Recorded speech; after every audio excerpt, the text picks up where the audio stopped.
अस्सलामुअलैकुम वरहमतुल्लाहि वबरकातुहू औज़ुबिल्लाहि मिनश्शैतानिर्रजीम बिस्मिल्लाहिर्रहमानिर्रहीम సూరా 10 యూనుస్ 46-80 ఆయతులు. యూనుస్ అనగా దైవ ప్రవక్త యూనుస్. ఆయత్ నంబర్ 46.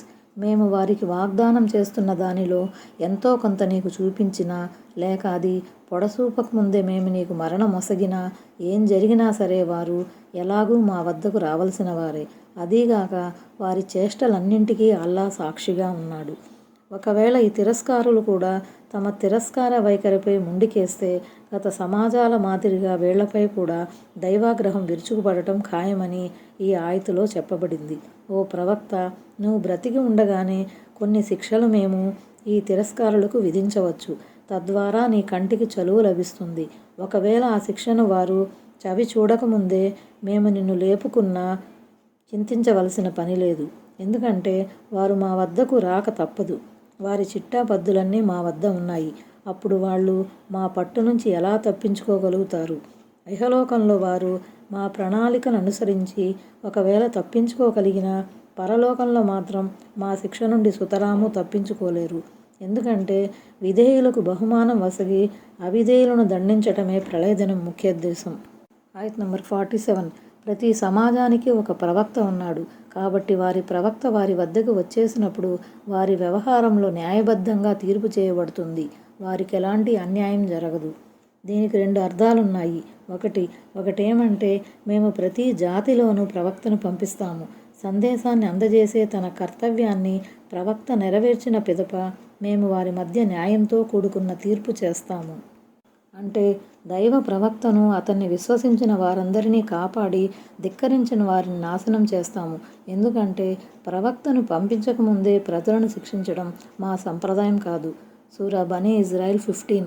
తప్పు చేయకముందే ఎవరినైనా శిక్షిస్తే అప్పుడు అది అన్యాయం అనిపించుకుంటుంది. 2. దీనికి 2వ అర్థం ఇది ప్రళయదినం నేపథ్యంలో చెప్పబడింది. ప్రళయదినాన ఒక్కో సమాజం అల్లా సమక్షంలో పిలువబడినప్పుడు ఆ సమాజంతో పాటు ప్రవక్త కూడా ఉంటాడు. అందరి కర్మల చిట్టా కూడా సమర్పించబడుతుంది. వివిధ దైవదూతలు కూడా సాక్షులుగా హాజరవుతారు. ఈ విధంగా ప్రవక్తకు ఆయన అనుచర సమాజానికి మధ్య న్యాయంగా తీర్పు చేయబడుతుంది. ముహమ్మద్ సల్లల్లాహు అలైహి వసల్లం అనుచర సమాజ సభ్యుల వ్యవహారం అందరికన్నా ముందు తేల్చబడుతుందని హదీసు ద్వారా తెలుస్తోంది. మహనీయ ముహమ్మద్ సల్లల్లాహు అలైహి వసల్లం వారు ఇలా ప్రవచించారు: మనం అందరికన్నా ఆఖరిలో వచ్చినప్పటికీ ప్రళయదినాన అందరికన్నా ముందు ఉంటాము. సృష్టితాలందరికన్నా ముందు మన తీర్పు జరుగుతుంది. ఆయత్ నంబర్ 48. మీరు సత్యవంతులే అయితే ఆ వాగ్దానం ఎప్పుడు సంభవిస్తుందని వారు అడుగుతున్నారు. ఆయత్ నంబర్ 49. ఓ ప్రవక్త, వారికి చెప్పు, అల్లా తలచినది తప్ప నా అధీనంలో స్వయంగా నా లాభ నష్టాలు కూడా లేవు. ప్రతి సమాజానికి ఒక నిర్ణీత గడువు ఉంది. వారి సమయం వచ్చినప్పుడు వారు ఒక గడియ కూడా వెనక ముందు జరగరు. ఏది నువ్వు పదే పదే హెచ్చరిస్తున్న ఆ శిక్షను తీసుకురా చూద్దామని ముష్రికులు ప్రవక్త ముహమ్మద్ సల్లల్లాహు అలైహి వసల్లంను డిమాండ్ చేసినప్పుడు ఇవ్వబడిన సమాధానం ఇది: మిమ్మల్ని దండించే సంగతి అటుంచి నేను సైతం నా స్వయానికి ఎలాంటి మేలు గాని కీడు గాని కలిగించుకోలేను. ఈ అధికారం అంతా అల్లా అధీనంలో ఉంది. ఆయన తన ప్రణాళికను అనుసరించి ఎవరికైనా లాభం గాని నష్టం గాని చేకూరుస్తాడు. అదీగాక ప్రతి జాతికి ఆయన ఒక గడువు రాసిపెట్టాడు. గడువు ముగియక ముందు ఆయన ఎవరినీ పట్టుకోడు. ఒకసారి ఆ గడువు ముగిసిందంటే దాన్ని ఒక్క క్షణం కూడా వెనక్కి ముందుకు జరపటం ఎవరి తరం కాదు. హెచ్చరిక: ఇక్కడ గమనార్హమైన అత్యంత ముఖ్య విషయం ఏమిటంటే మనుజ జాతిలోకెల్లా శ్రేష్ఠులైన మహాప్రవక్త ముహమ్మద్ సల్లల్లాహు అలైహి వసల్లం వారే ఒకరికి లాభ నష్టాలు చేకూర్చే శక్తి కలిగి లేనప్పుడు ఇక మామూలు మనుషుల్లో ఈ పని చేయగల మొనగాడు ఎవడుంటాడు? మరలాంటప్పుడు దైవ ప్రవక్త సల్లల్లాహు అలైహి వసల్లంను ఉద్దేశించి యా రసూలల్లాహ్, మాకు సహాయపడండి అని ప్రార్థించటం గాని, యా గౌసుల్ ఆజం దస్తగీర్, మమ్మల్ని ఆదుకోండని మొరపెట్టుకోవటం గాని ఎంతవరకు సమ్మతం? ఈ ధోరణి దివ్య ఖురాన్లోని ఈ ఆయతుకు, ఖురాన్లోని స్పష్టమైన బోధనలకు విరుద్ధం కాదా? కేవలం విరుద్ధమే కాదు, ఇది బహు దైవోపాసన క్రిందికి వస్తుంది. మొరపెట్టుకోవాల్సింది సృష్టికర్తనే గాని సృష్టితాలను కాదు. ఆయత్ నంబర్ 50. ఓ ప్రవక్త, ఇలాను చెప్పండి: దైవశిక్ష మీపై రాత్రిపూట విరుచుకుపడినా పగటిపూట వచ్చిపడినా ఆ విషయంలో నేరస్తులకు అంత ఆత్రం ఎందుకట? శిక్ష ఎంతో అవాంఛనీయమైనది. మనసులు దాన్ని అసహ్యించుకుంటాయి. మానవ నైజం దాన్ని ఎన్నడూ కోరుకోదు కదా. మరలాంటప్పుడు ఈ పాపాత్ములు దైవశిక్ష విషయంలో ఎందుకింత ఆదుర్ద చెందుతున్నారు? దానివల్ల వారికి ఒరిగేదేమిటట? ఆయత్ నంబర్ 51. ఏమిటి? అది వచ్చి పడినప్పుడు దాన్ని విశ్వసిస్తారా? ఇప్పుడా విశ్వసించేది? దీనికోసం మీరు మహా తొందర పెట్టేవారు కదా. శిక్ష పడిన తర్వాత విశ్వసించి ప్రయోజనం ఏముంటుంది చెప్పండి? ఆయత్ నంబర్ 52. అప్పుడు దుర్మార్గులతో ఇలా చెప్పబడుతుంది, ఇక శాశ్వతమైన శిక్షను చవిచూడండి. మీరు సంపాదించుకున్న దాని ఫలితమే మీకు లభించింది. ఆయత్ నంబర్ 53. ఏమిటి? అది నిజమేనా అని వారు నిన్ను అడుగుతున్నారు. అవును, నా ప్రభువు తోడు. అది ఆ శిక్ష పడటం సత్యం. అది సంభవించకుండా ఆపే శక్తి మీకు లేదు అని ఓ ప్రవక్త వారికి చెప్పు. మనుషులు మట్టిలో కలిసి కృశించిపోయిన తర్వాత కూడా ప్రళయ దినాన లేపబడటం, ప్రశ్నించబడటం ఎలా సంభవం అన్నది వారి ఉద్దేశం. దానికి అల్లాహ్ ఇచ్చే సమాధానం ఇది. ఓ ప్రవక్త, మీ తనువులు కాటిమట్టిలో కలిసిపోయినా లేక మీరు మాడి మసైపోయినా మిమ్మల్ని తిరిగి లేపటం తథ్యం. ఇలా చేయటం మీ ప్రభువు శక్తికి అతీతం ఏమీ కాదు. ఇమాం ఇబ్న్ కసీర్ ఇలా అంటున్నారు, ఈ ఆయతును పోలిన మరో 2 ఆయతులు మాత్రమే దివ్య ఖురాన్లో ఉన్నాయి. ఆ గడువు సంభవించడం తథ్యమని ప్రమాణం చేసి మరీ చెప్పమని దేవుడు ఈ వాక్యాలలో తన ప్రవక్త సల్లల్లాహు అలైహి వసల్లంకు ఆజ్ఞాపిస్తున్నాడు. 1 సబా సూరాలోని 3వ ఆయతు, 2 తగావున్ సూరాలోని 7వ ఆయతు. ఆయత్ నంబర్ 54. దుర్మార్గానికి, షిర్కుకు పాల్పడిన ప్రతి మనిషి దగ్గర భూమి నిండిపోయేంత సొమ్ము ఉన్నా సరే అతను దాన్ని పరిహారంగా ఇచ్చి తనను విడిపించుకునేందుకు ప్రయత్నిస్తాడు. శిక్షను చూసినప్పుడు వారు లోపలే సిగ్గుతో కుమిలిపోతారు. వారి మధ్య న్యాయసమ్మతంగా తీర్పు జరుగుతుంది. వారికి ఎలాంటి అన్యాయం జరగదు. ప్రపంచంలోని సిరి సంపదలన్నింటినీ పరిహారంగా ఇచ్చే పక్షంలో క్షమాభిక్ష పెట్టబడుతుందనంటే దానికోసం మనిషి సంతోషంగా సిద్ధపడతాడు. కానీ అక్కడ ఎవరి దగ్గర ఏమీ ఉండదు కదా. కాబట్టి శిక్ష నుంచి తప్పించుకునే దారి కూడా ఉండదు. ఆయత్ నంబర్ 55. వినండి, ఆకాశాలలో భూమిలో ఉన్న సమస్తము అల్లాహ్ సొత్తే. గుర్తుంచుకోండి, అల్లాహ్ వాగ్దానం సత్యం. అయితే చాలామంది ఈ సత్యాన్ని తెలుసుకోరు. ఆయత్ నంబర్ 56. ఆయనే ప్రాణం పోస్తాడు, మరి ఆయనే ప్రాణం తీస్తాడు. మీరంతా ఆయన వద్దకే మరలించబడతారు. ఈ ఆయతులలో భూమి ఆకాశాలలో ఉన్నవన్నీ దేవునివేనని, ఆయన వాగ్దానం నెరవేరి తీరుతుందని, ఆయనే జీవన్మరణాల ప్రదాతని, ఆయన సమక్షంలో అందరూ హాజరు కాక తప్పదని చెప్పబడింది. ఇంతకుముందు చెప్పబడిన విషయాలే మరోసారి చెప్పబడ్డాయి. సర్వాధికారైన ఆయన పట్టు నుంచి మీరు ఎలా తప్పించుకుంటారు?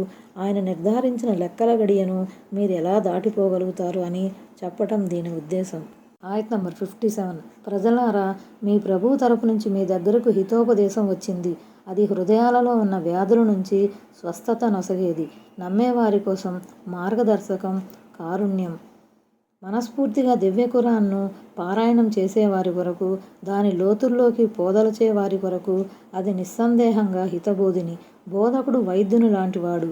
మనిషి శరీరానికి హాని కలిగించే వస్తువుల నుండి వైద్యుడు అతన్ని వారిస్తాడు. అలాగే దివ్య ఖురాన్ కూడా మానవునికి నష్టం కలిగించే విషయాల నుండి ఆపుతుంది. ధిక్కరించిన కారణంగా ఎదుర్కోవలసిన విపత్కర పరిణామాల గురించి ముందుగా హెచ్చరిస్తుంది. మనిషి పరలోక జీవితాన్ని నాశనం చేసే విధానాల నుండి కూడా అది ఆపుతుంది. అంటే దేవుని ఏకత్వం, తౌహీద్, దైవ దౌత్యం, రిసాలత్, సత్య విశ్వాసాల పట్ల ఆంతర్యంలో జనించే సందేహాలను పటాపంచలు చేస్తుంది. మనసులలో పేరుకునే కుఫ్ర్, సత్య తిరస్కారం, నిఫాక్, కాపట్యం లాంటి తప్పును తొలగిస్తుంది. ఆ మాటకొస్తే దైవ గ్రంథమైన ఖురాన్ మానవులందరికీ మార్గదర్శకమే. అయితే విశ్వసించిన వారు మాత్రమే ఆ జ్ఞాన సుధ ద్వారా ప్రయోజనం పొందుతారు. ఆ విధంగా అది వారి పాలిట కారుణ్యం అవుతుంది. ఈ విషయమే దివ్య ఖురాన్లోని బనీ ఇజ్రాయెల్ సూరా 82వ ఆయతులో, అలీఫ్ లామ్ మీమ్ అస్-సజ్దా సూరా 44వ ఆయతులో కూడా చెప్పబడింది. అలాగే భయభక్తులు గల వారి కొరకు మార్గదర్శకం అన్న వాక్యానికి ఇవ్వబడిన వివరణను కూడా చూడగలరు. సూరా అల్-బకరా 2. ఆయత్ నంబర్ 58. ఓ ప్రవక్త, వారికి చెప్పు, అల్లాహ్ ప్రదానం చేసిన ఈ బహుమానానికి, కారుణ్యానికి జనులు సంతోషించాలి. వారు కూడబట్టే దానికంటే ఇది ఎంతో మేలైనది. ఆశించిన గొప్ప లక్ష్యం సిద్ధించినప్పుడు మనిషి ఆనందంతో పరవశించిపోతాడు. దివ్య ఖురాన్ను అల్లాహ్ ముస్లింలకు ప్రసాదించి వారికి మహోపకారం చేశాడు కనుక దానిపై ముస్లింలు సంబరపడాలి. వారి హృదయాంతరాలలో కృతజ్ఞతాభావం ఉప్పొంగాలి. అయితే సంతోషాతిశయంతో సభలు, సమావేశాలు నిర్వహించాలని, అట్టహాసం చేయాలని, విద్యుత్ దీపాలు అలంకరించి వైభవాన్ని చాటి చెప్పుకోవాలని, అనవసరంగా డబ్బును తగలెట్టాలని దీని భావం ఎంతమాత్రం కాదు సుమా. నేడు కొంతమంది ధర్మంలో కొత్త పుంతలు తొక్కుతూ ఈ ఆయతును ఆధారంగా చేసుకుని ఈద్ మిలాడు నబీ పేరుతో సృష్టించిన ఆచారం కూడా ఇటువంటిదే. ఆయత్ నంబర్ 59. అల్లా మీకోసం ఆహారాన్ని అవతరింపజేయగా దానిలో కొంత భాగాన్ని మీరు మీకోసం నిషేధించుకుని మరికొంత భాగాన్ని ధర్మసమ్మతం చేసుకున్నారే, దీనికి మీ సమాధానం ఏమిటి అని వారినడుగు. ఏమిటి? ఈ మేరకు అల్లాహ్ మీకు ఆదేశించాడా, లేక మీరే అల్లాహ్కు అబద్ధాలను అంటగడుతున్నారా అని వారినడుగు. నిషేధించుకోవటం అంటే ఆనాడు ముష్రికులు కొన్ని జంతువులను తమ విగ్రహాల పేర వదిలేసేవారు. ఈ వివరాలు ఇంతకుముందు అల్-అనామ్ సూరాలో వచ్చాయి. ఆయత్ నంబర్ 60. అల్లాహ్కు అబద్ధాలను అంటగట్టేవారు ప్రళయదినం గురించి ఏమనుకుంటున్నారు? నిస్సందేహంగా మానవుల పట్ల అల్లాహ్ అనుగ్రహం కలవాడు. కానీ వారిలో చాలామంది కృతజ్ఞతాపూర్వకంగా వ్యవహరించరు. అంటే తీర్పు దినాన అల్లాహ్ తమ పట్ల చేసే వ్యవహారం గురించి ఏం ఆలోచిస్తున్నారని దీని భావం. దేవుడు ఇహలోకంలో తప్పు చేసిన మానవులను వెంటనే పట్టుకోడు. దానికోసం ఆయన ఒక గడువును నిర్ధారించి పెట్టాడు అని దీనికి ఒక అర్థం. లేదా ప్రపంచంలో దేవుడు తన దాసులకు ప్రసాదించే అనుగ్రహాలు విచక్షణారహితంగా ఉంటాయి. ఆహారాన్ని ప్రసాదించే విషయంలో ఆయన విశ్వాసులని, అవిశ్వాసులని, విధేయులని, అవిధేయులని భేదభావం చూపడు. అలాగే మానవులకు ఉపయోగకరమైన, లాభదాయకమైన వస్తువులను ఆయన ధర్మసమ్మతం, హలాల్ గావించాడు. వాటిని నిషేధించలేదు, హరాం చేయలేదు. అంటే వారు దైవానుగ్రహాలకు కృతజ్ఞతలు తెలుపుకోరు, లేదా దేవుడు ధర్మసమ్మతంగా ఖరారు చేసిన వాటిని అధర్మంగా చేసుకుంటారు. ఆయత్ నంబర్ 61. ఓ ప్రవక్త, నువ్వు ఏ స్థితిలో ఉన్నా, ఖురాన్లోని ఏ భాగాలను పారాయణం చేసినా, ప్రజలారా, మీరు ఏ పని చేసినా, మీరు మీ కార్యక్రమాలలో తలమునకలై ఉన్నప్పుడు మేము మిమ్మల్ని గమనిస్తూనే ఉంటాము. భూమిలో, ఆకాశాలలో ఉన్న రవంత వస్తువు కూడా నీ ప్రభువు నుండి గోప్యంగా లేదు. దానికంటే చిన్నదైనా సరే, పెద్దదైనా సరే స్పష్టమైన గ్రంథంలో నమోదు కాకుండా లేదు. ఈ ఆయతులో దేవుడు తన ప్రవక్తను, ముస్లింలను ఉద్దేశించి ఈ విధంగా చెప్పాడు. దేవుడు తన సృష్టి రాసుల స్థితిగతులన్నింటినీ చూస్తున్నాడు. ఒక్కో గడియ, ఒక్కో క్షణం ఆయన మీ కదలికలను కనిపెడుతూ ఉన్నాడు. భూమి ఆకాశాలలోని ఏ చిన్న వస్తువు, మరే పెద్ద వస్తువు ఆయన నుంచి దాగి లేదు. ఈ విషయమే అల్-అనామ్ సూరాలోని 59వ ఆయతులోను 38వ ఆయతులోను చెప్పబడింది. హూద్ సూరాలోని 6వ వచనంలో కూడా దీని ప్రస్తావన వచ్చింది.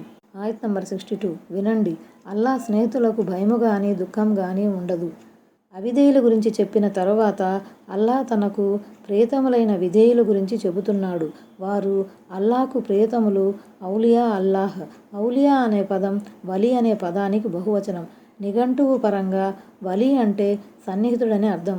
దీని ప్రకారం ఔలియా అల్లాహ్ అంటే చిత్తశుద్ధితో అల్లాహ్కు విధేయత కనబరిచి చెడుల నుండి తమను కాపాడుకుని దైవ సామీప్యం పొందేందుకు నిరంతరం పాటుపడిన వారు అని అర్థం. అల్లాహ్ స్వయంగా తరువాత ఆయతులో ఔలియా అల్లాహ్ను నిర్వచించాడు.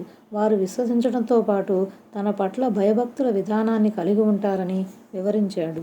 దీన్ని బట్టి అవగతమయ్యేదేమిటంటే దైవ సామీప్యం పొందగోరేవారు నిష్కల్మషమైన విశ్వాసం కలిగి ఉండటంతో పాటు భయభక్తులతో కూడుకున్న జీవితం గడపాలి. ప్రతి దైవభీతిపరుడు అల్లాహ్కు ప్రియతముడే, వలి అల్లాహే. కానీ జనులు మాత్రం దీన్ని ఒక ప్రహసనంగా మార్చారు. మహిమలు చూపేవారే దేవుని ప్రియతములు కాగలుగుతారని భాష్యం చెప్పారు. తమ భాష్యాన్ని సమర్థించుకోవటానికి తాము ఇష్టపడే వలీలకు స్వకల్పిత మహిమలను ఆపాదించారు. దైవ సామీప్యం పొందటానికి, మహిమలు ప్రదర్శించడానికి అసలు సంబంధమే లేదు. ఒకవేళ ఎవరి ద్వారానైనా ఏదైనా మహిమ ప్రదర్శితమైతే అది దైవేచ్ఛ, దైవ ప్రణాళిక అనుకోవాలి. అంతేగాని అది ఆ వలీ తరపున నుంచి జరిగింది ఏమీ కాదు. అలాగే ఒక ధర్మ నిష్ఠాపరుని ద్వారా, ఒక విశ్వాసి ద్వారా ఏదన్నా మహిమ ప్రదర్శితం కాకపోయినంత మాత్రాన వారి భక్తి తత్పరతను శంకించనవసరమూ లేదు. ఎవరి ఆంతర్యాల్లో ఎంత భక్తి ఉందో అల్లాహ్కు బాగా తెలుసు. భయము భవిష్యత్తుకు, దుఃఖం గతానికి సంబంధించినది. వారు దైవానికి భయపడుతూ జీవితం గడపటం వల్ల ప్రళయదినపు భీతావహ స్థితి గురించి అంతగా భయపడవలసిన అవసరం ఉండదు. పైగా వారు తమ విశ్వాసం, ఈమాన్, భయభక్తుల తక్వా మూలంగా దైవ కారుణ్యం పట్ల ఆశ పెట్టుకుని ఉంటారు.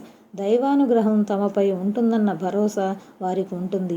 అలాగే ఇహలోకంలో తాము వదిలిపోయిన దాని గురించి కానీ, తాము జుర్రుకోలేకపోయిన సుఖాల పట్ల కానీ వారికి ఎలాంటి చీకు చింత ఉండదు. ఎందుకంటే ఇదంతా దైవేచ్ఛకు అనుగుణంగా జరిగిందన్న సంగతి వారికి బాగా తెలుసు. అందువల్ల వారి ఆంతర్యాలలో ఎలాంటి అసంతృప్తి, వ్యాకులత జనించదు. పైగా దైవేచ్ఛపై వారి హృదయాలు పూర్తిగా రాజీ పడిపోతాయి. ఆయత్ నంబర్ 63. వారు విశ్వసించిన వారే చెడుల విషయంలో అల్లాహ్కు భయపడేవారే ఉంటారు. ఆయత్ నంబర్ 64. ప్రాపంచిక జీవితంలోనూ పరలోకంలోనూ వారికి శుభవార్త కలదు. అల్లాహ్ వాక్కుల్లో మార్పు ఉండదు. ఇదే గొప్ప విజయం. ప్రపంచంలో శుభవార్త అంటే సత్య కలలు లేక మరణ సమయంలో దైవదూతలు వారికి అందజేసే శుభవార్త కావచ్చు. ఖురాన్, హదీసుల ద్వారా కూడా ఈ సంగతి రూఢి అవుతుంది. ఆయత్ నంబర్ 65. ఓ ప్రవక్త, వారి మాటలు నిన్ను దుఃఖానికి లోను చేయకూడదు. యథార్థానికి సర్వాధిపత్యం అల్లాహ్దే. ఆయన అంతా వినేవాడు, అన్నీ తెలిసినవాడు. ఆయత్ నంబర్ 66. ఆకాశాలలో భూమిలో ఉన్న వారందరూ అల్లాహ్ వారేనన్న సంగతిని బాగా తెలుసుకోండి. అల్లాహ్ను వదిలి ఇతరత్రా భాగస్వాములను పూజించేవారు దేన్ని అనుసరిస్తున్నట్లు? వారు నిరాధారమైన ఊహలను అనుసరిస్తున్నారు, అంచనాలపై ఆధారపడుతున్నారు. అంటే వారు చేసే షిర్కుకు ఎలాంటి ఆధారము లేదు. వారు సంశయాలలో, ఊహలలో విహరించే జీవులు మాత్రమే. కాకి లెక్కలు వేసి గాలిమేడలు కట్టేవారు మాత్రమే కానీ వాస్తవాలపై దృష్టిని సారించరు. వాస్తవ జగత్తులోకి వచ్చి హేతుబద్ధంగా విషయాన్ని తరచి చూస్తే అల్లాహ్కు సహవర్తులు ఎవరూ లేరన్న యథార్థం వారికి తెలిసి ఉండేది. భూమి ఆకాశాల నిర్మాణంలో ఆయన ఒక్కడైనప్పుడు, పోషకత్వంలో ఆయనకు భాగస్వాములు ఎవరూ లేనప్పుడు మరి ఆరాధనలో భాగస్వాములు ఎక్కడి నుంచి ఊడిపడ్డారు? ఆయత్ నంబర్ 67. మీరు విశ్రాంతి తీసుకునేటందుకు ఆయనే మీకోసం రాత్రిని చేశాడు, పగటిని చూడగలగడానికి అనువుగా చేశాడు. నిశ్చయంగా ఇందులో వినేవారి కోసం నిదర్శనాలున్నాయి. ఆయత్ నంబర్ 68. అల్లాహ్ సంతానం కలిగి ఉన్నాడని వారంటున్నారు. సుబానల్లాహ్, అల్లాహ్ పరమ పవిత్రుడు. ఆయన ఏ అవసరమూ లేనివాడు. ఆకాశాలలో భూమిలో ఉన్నదంతా ఆయన సొత్తే. దీనికి గాను మీరు ఆపాదించే అసత్యానికి గాను మీ వద్ద ఏ ఆధారమూ లేదు. అల్లాహ్ను గురించి మీకు తెలియని మాటలు అంటున్నారా? అక్కరలేని వాడికి ఆలుబిడ్డల అవసరం కూడా ఉండదు. సంతానం చేయూతనిస్తుంది. ఒకరు చేయూతనివ్వవలసిన అవసరం ఆయనకు లేనప్పుడు బిడ్డల అవసరం కూడా ఎందుకుంటుంది? భూమి ఆకాశాలలోని వస్తువులన్నీ ఆయన సొత్తు అయినప్పుడు అవన్నీ ఆయన ఆజ్ఞలకు లోబడి ఉంటాయి. ఆయన చెప్పినట్లు వింటాయి. ఆయన ఆజ్ఞలను శిరసావహించటానికి అన్నీ సిద్ధంగా ఉన్నప్పుడు ఆయనకు వేరొకరిపై ఆధారపడాల్సిన అవసరం ఏముంటుంది? తన తరువాత తన రాజ్యానికి, ఆస్తిపాస్తులకు వారసుని చేయాలనుకున్న వాడికి కొడుకుల అవసరం ఏర్పడుతుంది. కానీ అల్లాహ్కు అలాంటి అవసరాలు లేవు. ఆయన నిత్యుడు. కాబట్టి అటువంటి ఒకే ఒక్క దేవునికి సంతానాన్ని ఆపాదించడం మహాపరాధం. కరుణామయునికి సంతానం ఉన్నదని వారు చేసే వాదన మూలంగా ఆకాశాలు పగిలిపోతాయేమో, భూమి బ్రద్దలవుతుందేమో, పర్వతాలు పగిలి తుత్తునిలవుతాయేమో. సూరా మరియం 90:91 అని చెప్పడాన్ని బట్టి ఈ ఆరోపణ దేవుని ఆగ్రహానికి ఎంతగా కారణభూతమవుతుందో ఊహించవచ్చు. ఆయత్ నంబర్ 69. అల్లాహ్కు అబద్ధాలను అంటగట్టేవారు ఎట్టి పరిస్థితుల్లోనూ సాఫల్యం పొందలేరని ఓ ప్రవక్త వారికి తెలుపు. ఇఫ్తిరా అంటేనే అబద్ధాన్ని అంటగట్టడం అని అర్థం. ఆ పైన కజిబ్ అని కూడా అనబడింది. విషయాన్ని నొక్కి చెప్పడం కోసం ఈ విధంగా పర్యాయ పదాలను ఉపయోగించడం జరిగింది. అంటే వారు అబద్ధాలను కల్పించడమే కాక వాటిని అల్లాహ్కు అంటగట్టారు. సిసలైన సాఫల్యం అంటే అది పరలోక సాఫల్యమేనని దీని ద్వారా విదితమవుతుంది. తాత్కాలిక ప్రపంచ జీవితంలో ఆస్తిపాస్తుల్ని కూడబెట్టడం సాఫల్యం అనిపించుకోదు. పరలోకంలో అల్లాహ్ ఆగ్రహం నుంచి, ఆయన శిక్ష నుంచి తప్పించుకోవటమే అసలు సిసలు విజయం. ఎంతోమంది దేవుని అవిధేయులు, అసత్యవాదులు సిరి సంపదలతో తులతూగుతూ ఉండటం చూసి కొందరు సందిగ్ధంలో పడవచ్చు. కానీ ఈ కలిమి సాఫల్యానికి ప్రతీక కాదు. అందుకే దీని తర్వాతి వచనంలో స్పష్టం చేయబడింది, ఈ ప్రపంచంలోని కొన్ని భోగభాగ్యాలను అనుభవించండి. ఆ తర్వాత ఎలాగూ మీరు మా వద్దకు రాక తప్పదు అని. అంటే పరలోకంతో పోల్చుకున్నప్పుడు ఈ ప్రపంచం క్షణభంగురం. ఇక్కడి భోగ విలాసాలు తాత్కాలికమైనవి. ఆ తర్వాత వారు వ్యధాభరితమైన శిక్షను అనుభవించవలసి ఉంటుంది. కాబట్టి నేడు ప్రపంచంలో ఆర్థికంగా, వైజ్ఞానికంగా, శాస్త్రీయపరంగా ప్రగతి పదంలో దూసుకుపోతున్న అవిశ్వాసులు, ముష్రిక్కులు, దైవ ధిక్కారులు ధన్యులయ్యారని, వారి పట్ల దేవుడు ప్రసన్నుడయ్యాడని భావించకూడదు. ప్రపంచంలో పరిశ్రమించిన ప్రతి ఒక్కరికి ప్రగతి, వికాసాలు ప్రాప్తిస్తాయి. విశ్వాసులైనా అవిశ్వాసులైనా భౌతిక ప్రగతి విషయంలో ఒక్కటే. అదలా ఉంచితే ఒక్కోసారి దేవుడు వ్యక్తులను, జాతులను, సమూహాలను పరీక్షించే నిమిత్తం కూడా కీర్తి ప్రతిష్టలను ఇస్తాడు. ఈ విషయం ఇంతకు ముందు కూడా పదే పదే చెప్పడం జరిగింది. ఆయత్ నంబర్ 70. వారికి ఈ ప్రపంచంలో కొద్దిపాటి భోగం ఉంది. ఆ తరువాత వారు మా వద్దకు రావలసి ఉంటుంది. ఆ పిదప మేము వారికి వారి తిరస్కారానికి బదులుగా కఠినమైన శిక్ష రుచి చూపిస్తాము.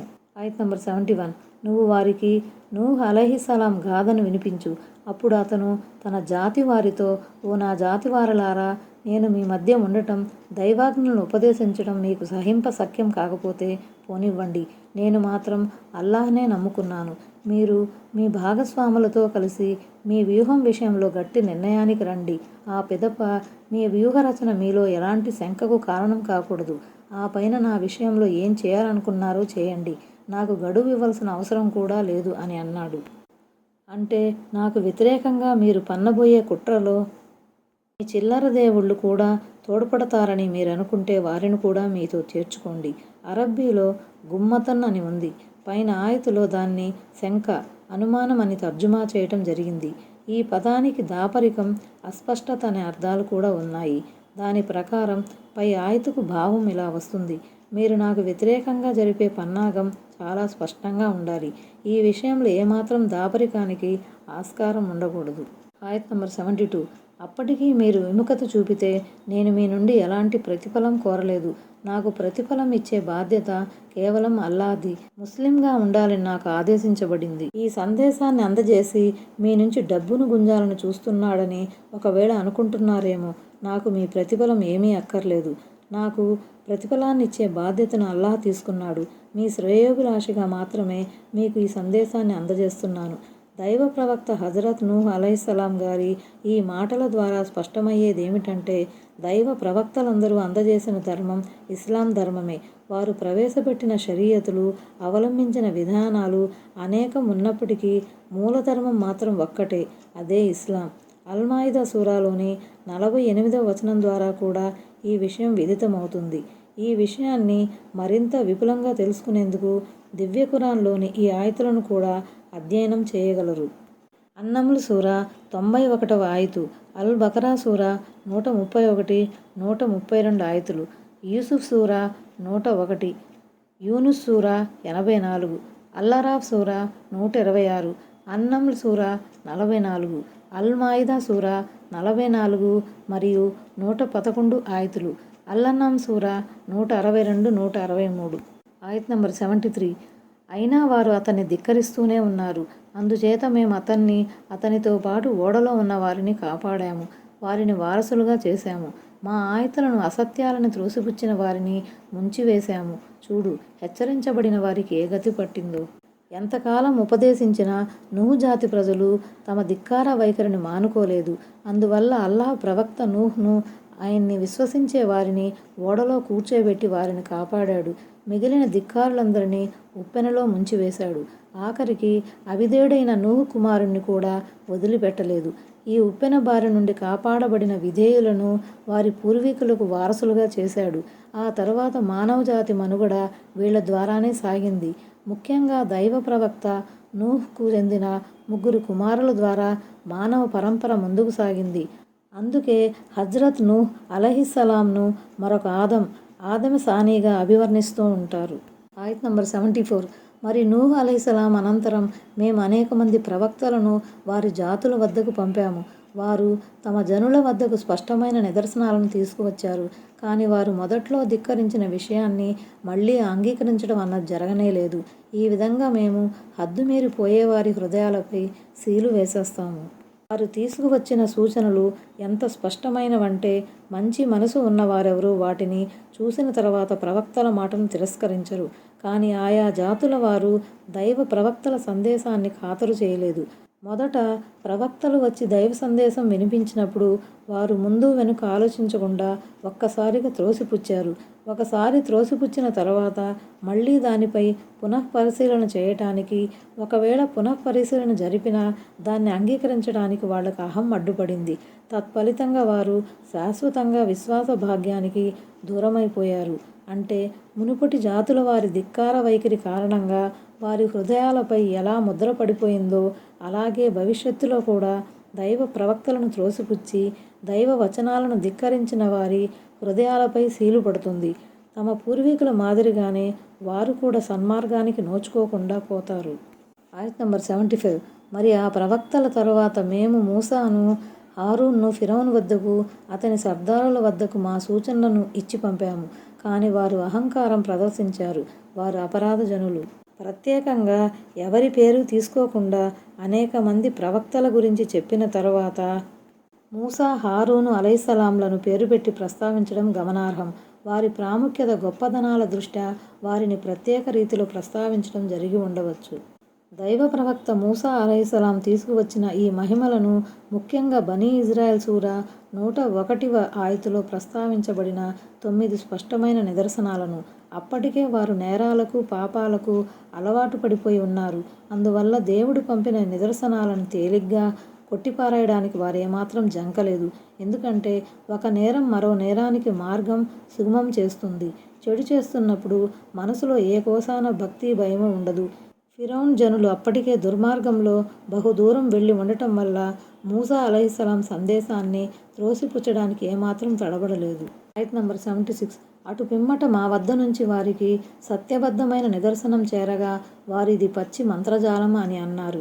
ఒక సత్యాన్ని తిరస్కరించటానికి తగు కారణం దొరకనప్పుడు దాని నుంచి తమను తప్పించుకోవటానికి ఇది కనికట్టు విద్యలా ఉందని చెప్పేస్తే పోతుందని వారు అనుకున్నారు. ఆయత్ నంబర్ 77.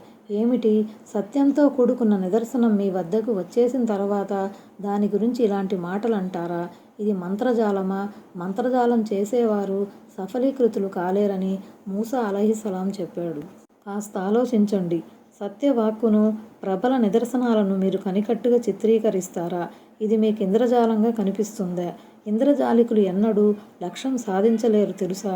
నేను మాంత్రికుణ్ణి కాను, దేవుని తరపున పంపబడిన ప్రవక్తను. నాకు ఆయన అండదండలున్నాయి. ఆయన నాకు మహిమలను, స్పష్టమైన సూచనలను ఇచ్చాడు. అలాంటప్పుడు నేను మంత్రతంత్రాలను గాని, మాంత్రికులను గాని ఆశ్రయించవలసిన పని ఏముంటుంది? దైవ ప్రసాదితాలైన నిదర్శనాల ముందు మంత్రాలెంత అని హజరత్ మూసా అలైహిస్సలాం ఫిరౌన్ దర్బారులోని సర్దారులకు నచ్చజెప్పారు. ఆయత్ నంబర్ 78. దానికి వారు, మేము మా తాత ముత్తాతలను ఏ పద్ధతిపై చూశామో ఆ పద్ధతి నుంచి మమ్మల్ని తప్పించటానికి నువ్వు మా వద్దకు వచ్చావా? ఇలా చేసి మీరిద్దరూ భూమిలో పెద్దరికం పొందాలనుకుంటున్నారా? మేమెన్నటికీ మీ ఇద్దరిని విశ్వసించబోము అని చెప్పారు. హేతువు ముందు, ప్రమాణబద్ధమైన ఆధారాల ముందు నిలువలేని వారు మంకుతనానికి దిగివస్తారు.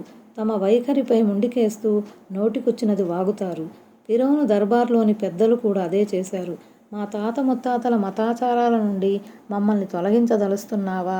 మా అధికారాన్ని, రాజవైభవాన్ని చూసి అసూయతో కొత్త పథకాలు వేస్తున్నావా?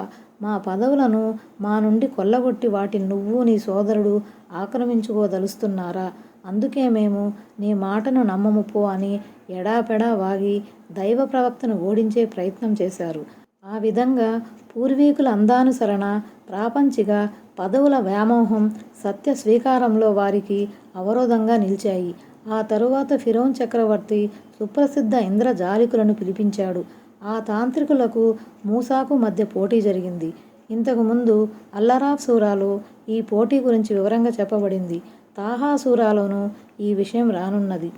ఆయత్ నంబర్ 79. ఆరితేరిన మాంత్రికులందరినీ నా ముందు హాజరుపరచండి అని ఫిరౌన్ ఆదేశించాడు. ఆయత్ నంబర్ 80. మాంత్రికులు వచ్చినప్పుడు మీరు పడవేయాలనుకున్న వాటిని పడవేయండని మూసా వారితో అన్నాడు. అస్సలాము అలైకుం వరహ్మతుల్లాహి వబరకాతుహు.